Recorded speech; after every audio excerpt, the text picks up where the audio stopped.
Hi friends! ఈ కథ మీకోసంలో ఇవాళ మనం చెప్పుకునే కథ నానమ్మ పంతం. హాయ్ చుట్కీ. హాయ్ చోటు, చెప్పు. ఏం లేదు చుట్కీ, మన ఈ కథ మీకోసం వాళ్ళు కథలు పెట్టడానికి ఎంత కష్టపడుతున్నారు. కథలు చెప్తున్నారు, ఎడిటింగ్ చేస్తున్నారు, మంచి మంచి కంటెంట్ ఇస్తున్నారు, ఇంకా మోటివేషనల్ కోట్స్ కూడా పెడుతున్నారు. అవును చోటు, మరి సబ్స్క్రైబర్స్ ఎందుకు చుట్కీ ఇంత తక్కువ ఉన్నారు వీళ్ళకి? ఫ్రెండ్స్, మరి మీరు కూడా వీళ్ళకి సపోర్ట్ చేయండి. లైక్ చేయండి, షేర్ చేయండి, కామెంట్ చేయండి, సబ్స్క్రైబ్ చేయండి, మర్చిపోకుండా బెల్లును కూడా క్లిక్ చేయండి. సరేనా చుట్కీ, ఇక మనం వెళ్దామా? అనగనగా ఒక ఊరిలో కిట్టు అనే పిల్లాడు ఉండేవాడు. వాడికి 3 నెలల వయసున్న చిన్న చిట్టి చెల్లి కూడా ఉంది. కిట్టు చెల్లి పేరు లలిత. వాళ్ళింట్లో చాలా సంవత్సరాల తర్వాత ఆడపిల్ల పుట్టింది. అందుకని లలితని అందరూ చాలా గారాబంగా చూసుకునేవాళ్ళు. లలిత చాలా అందంగా బుల్లి బార్బీ బొమ్మలాగా ఉండేది.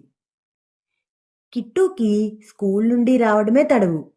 లలిత దగ్గర కూర్చుని చెల్లి నవ్వే బోసి నవ్వులు చూసిన తర్వాతే హోంవర్క్ చేసేవాడు. ఒకరోజు కిట్టు స్కూల్కి తయారవుతూ తన వీపు మీదున్న మచ్చని అమ్మకి చూపిస్తూ, అమ్మా, ఈ మచ్చ నాకెందుకుంది అని అడిగాడు.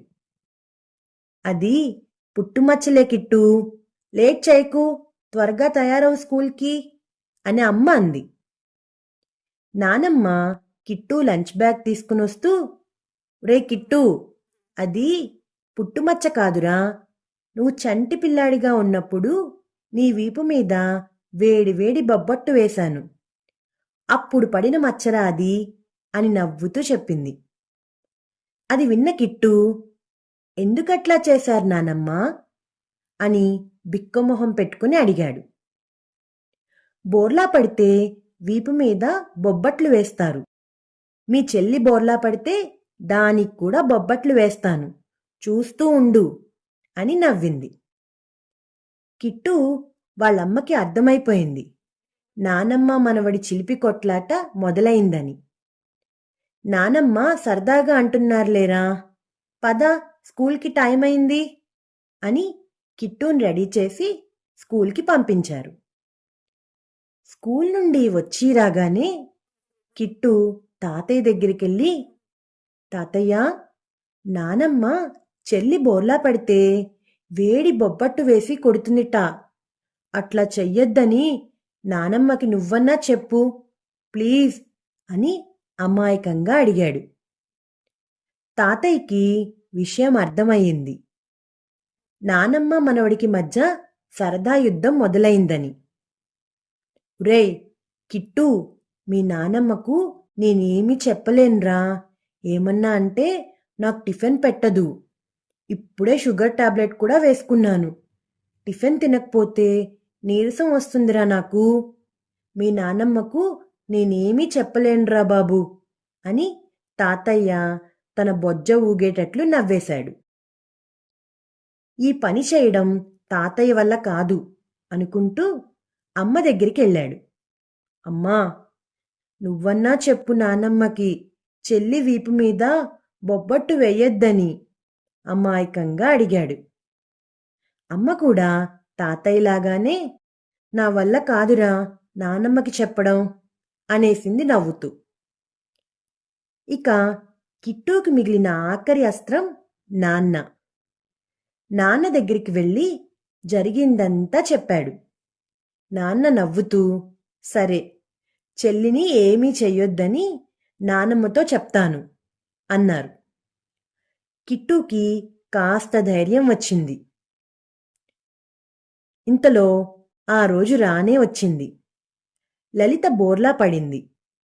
ఇంట్లో అంతా పండగ వాతావరణం.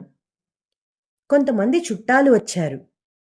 వంటింట్లో అమ్మవాళ్ళు బొబ్బట్లు వండటం జరిగిపోతోంది. కిట్టూకి టెన్షన్ మొదలైంది. నానమ్మ ఏం చేయబోతోందో అని. చెల్లి చుట్టూ కాపలాగా తిరుగుతూనే ఉన్నాడు. పట్టుపంచ వేసి లలితని పడుకోపెట్టారు. లలిత బోర్లా పడటం కోసం అందరూ చప్పట్లు కొడుతూ లలితని పిలుస్తున్నారు.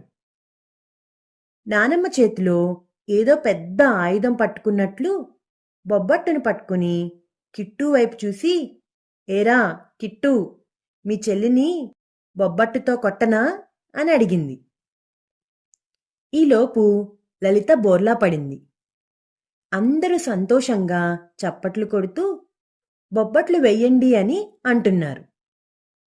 కిట్టు గట్టిగా నాన్నని పట్టుకుని, ప్లీజ్ నాన్న, అట్లా కొట్టొద్దని చెప్పండి అని ఏడుపు మొహం పెట్టాడు.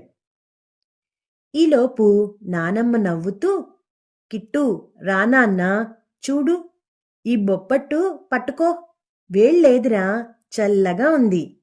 ఇదే మీ చెల్లి మీద వేసేది. నిన్ను ఆట పట్టించడానికి అట్లా అన్నాను, రా నాన్న అని అంది. దగ్గరికి వెళ్ళి ముట్టుకొని చూశాడు. అది చల్లటి బొబ్బట్టు. ఇక వాడి ఆనందం అంతా ఇంతా కాదు. ఆ చల్లటి బొబ్బట్టుని నానమ్మ లలిత వీపు మీద వెయ్యగానే చప్పట్లు కొడుతూ కిట్టు కూడా సంతోషించాడు. మొత్తానికి ఆ వేడుక బాగా జరిగింది. నానమ్మ పంతం కూడా నెగ్గింది. అప్పుడు అర్థమైంది కిట్టూకి, నానమ్మ తనని ఆట పట్టించిందని. ఈ కథ మీకోసంలో ఈ కథ మీకు నచ్చిందా పిల్లలు? నచ్చినట్టయితే లైక్ చేయండి, షేర్ చేయండి, కామెంట్ చేయండి, ఇంకా సబ్స్క్రైబ్ కూడా చేసుకోండి. గంట కొట్టని వాళ్ళు కూడా గంట కూడా కొట్టండి.